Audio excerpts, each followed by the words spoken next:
Sebelumnya, di sekolah berhantu. Bob, lawan kita sekarang adalah hantu yang benar-benar jahat.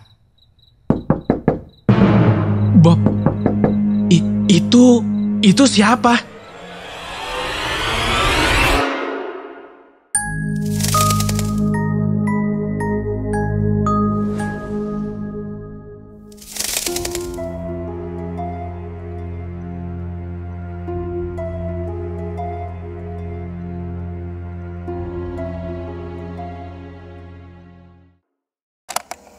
Sekolah berhantu ada di sekitarmu, ada di sekitar.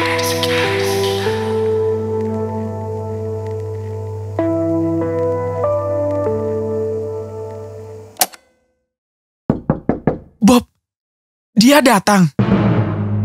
Aku sama Bobby sampai gak berani buat nengok ke belakang. Habis baca surat terakhir Mary yang ngungkap fakta bahwa Banyu adalah seorang pembunuh, bikin kami gemeteran. Dit, gimana ini? Atau kita teriak aja buat minta pertolongan? Kayaknya emang gak ada pilihan lain. Bodoh amat deh kalau harus dapat hukuman lagi. Aku baru aja mau teriak minta tolong.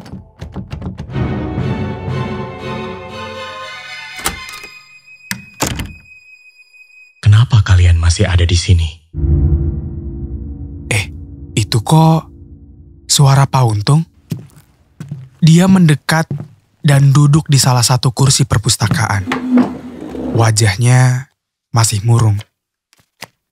Pasti berat banget sih nerima kenyataan bahwa orang yang tadinya dianggap pahlawan ternyata adalah pembunuh kekasihnya sendiri. Aku sama Bobby mendekat dan duduk di dekat Pak Untung. Apa kalian sudah baca catatan terakhir Mary? Udah Pak, kami juga gak nyangka. Padahal sebelumnya Banyu dan Mary saling mencintai. Pak Untung diam sebentar sambil menggaruk lehernya. Cinta bisa membutakan seseorang, bisa membuat orang kehilangan kewarasan. Tiba-tiba suasana jadi sentimental banget. Aku jadi ikut sedih. Kalian berdua, ayo ikuti saya. Pak Untung berdiri lalu berjalan ke jendela. Dari perpustakaan yang ada di lantai 2 ini, kami bisa melihat dengan jelas hutan di belakang sekolah. Itu tempat kami dikejar-kejar sama Banyu. Ambilkan kepala saya. Dia menunjuk ke satu titik. Sedangkan di luar, hujan mulai turun. Di tempat itu, Banyu yang malang dieksekusi. Keluarga Mary meminta Algojo menghabisi dengan sebuah pedang. Sampai kepala Banyu terlepas dan menggelinding ke tanah. Pak Untung benar-benar guru sejati. Dia sampai tahu detail kejadiannya. Banyu dieksekusi sambil mengenakan baju adat Jawa, Pak. Mendengar pertanyaan itu, mata Pak Untung berkaca-kaca. Itu baju yang dia kenakan di kencan terakhirnya bersama Mary. Baju yang sebelumnya identik dengan cinta, tiba-tiba berlumuran oleh darah. Sungguh keji mereka. Keji? Maaf Pak, bukannya Banyu duluan ya yang membunuh Mary? Pak Untung tiba-tiba melotot padaku. Banyu membunuh Mary karena perempuan itu pengkhianat. Padahal Banyu diajak untuk lari. Tapi Mary berkhianat dan menolak. Pak Untung, kenapa kesannya jadi belain Banyu ya? Gimana pun, membunuh seseorang itu gak akan bisa dibenarkan. Apalagi ini, membunuh orang yang katanya dia cintai. Seandainya Mary mau diajak lari oleh Banyu, hidupnya tidak akan berakhir tragis seperti itu. Bahkan saat sekarat pun, Mary mengatakan hal yang tidak pantas. Dia berkata, "Aku tidak pernah menyesal meninggalkan lelaki itu." Hah? Kok Pak Untung sampai tahu kata-kata terakhir Mary sebelum meninggal? Dia dapat informasi dari mana? Kenapa kalian masih keliaran malam-malam begini? Maaf Pak. Tadi saya tiba-tiba kebangun. Mimpi buruk ya? Hah? Kok Pak Untung tahu? Iya, saya ada di sana. Pak, kami pamit dulu ya. Kenapa kalian buru-buru? Soalnya udah malam. Aku sama Bobby langsung jalan buru-buru ke pintu keluar. Dit, pintunya gak bisa dibuka. Hah? Masa sih? Sini gue coba. Iya. Kenapa gak bisa dibuka ya? Karena urusan kita belum selesai. Hah? Pak Untung tiba-tiba berdiri di belakang kami.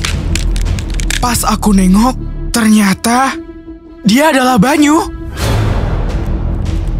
Kepalanya jatuh dan bergelinding di dekat kakiku.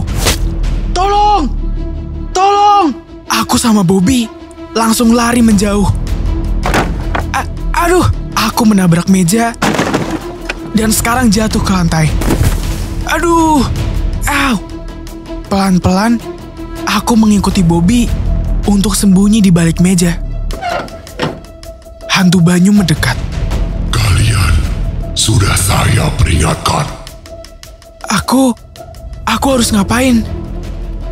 Kalau lagi hujan deras gini, apa teriakan kami kedengeran? Temani saya ke alam baka.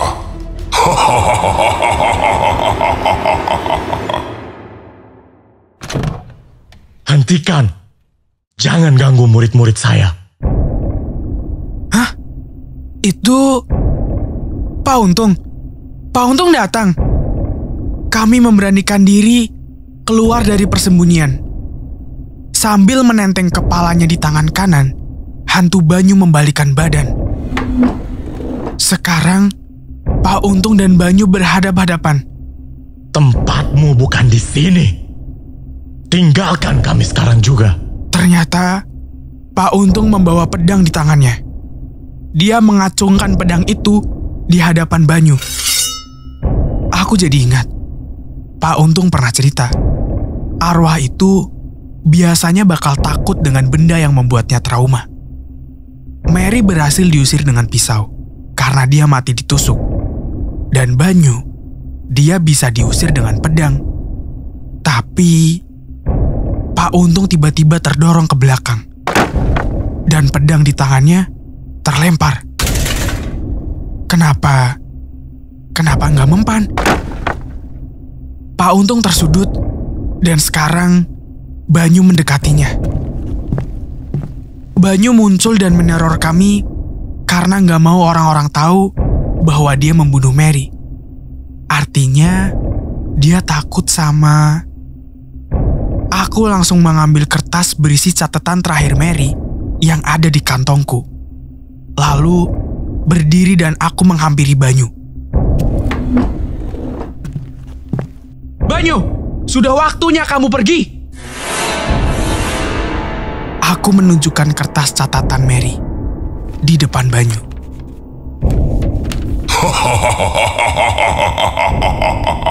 Banyu mundur perlahan. Mbah, setiap manusia pasti melakukan kesalahan.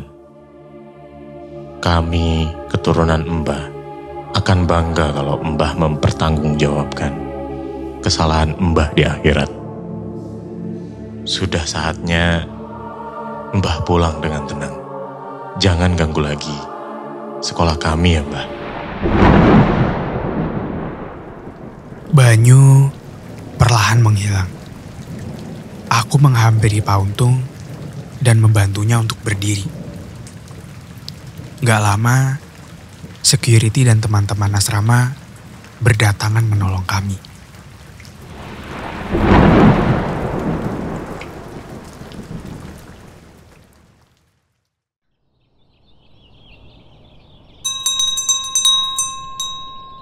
Nah ini nih, kalau yang di belakang mulut, namanya faring. Sekarang, aku dan Bobby belajar untuk lebih rendah hati. Dan lebih mengenal teman-teman di kelas satu persatu. Ternyata, setiap orang itu punya kepribadian yang unik ya. Kami sekarang lagi belajar bareng di perpustakaan. Nah, ini bab yang aku cari. Sistem respirasi manusia. Duh, ngeliat ilustrasi sistem respirasi, jadi keinget lagi sama kerongkongannya Banyu.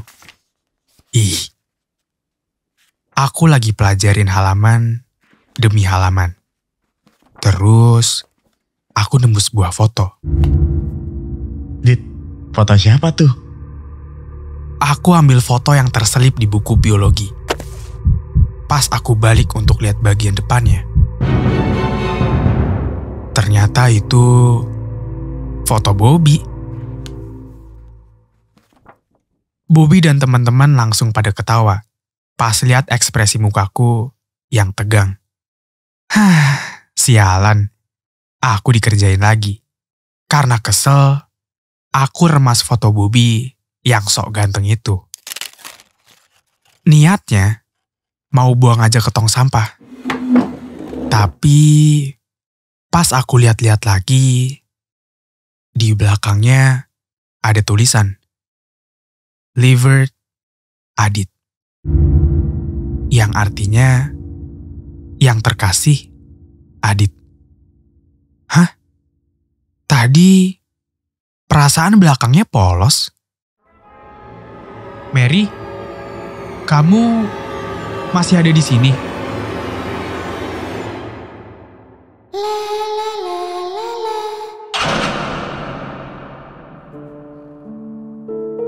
Terkadang, kita mudah terjebak ke dalam stigma. Kita menilai isi hati seseorang dengan kacamata orang kebanyakan.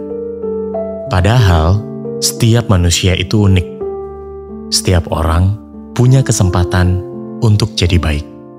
Walaupun gak ada yang pernah sempurna, tapi setiap kita punya kesempatan untuk jadi bermakna.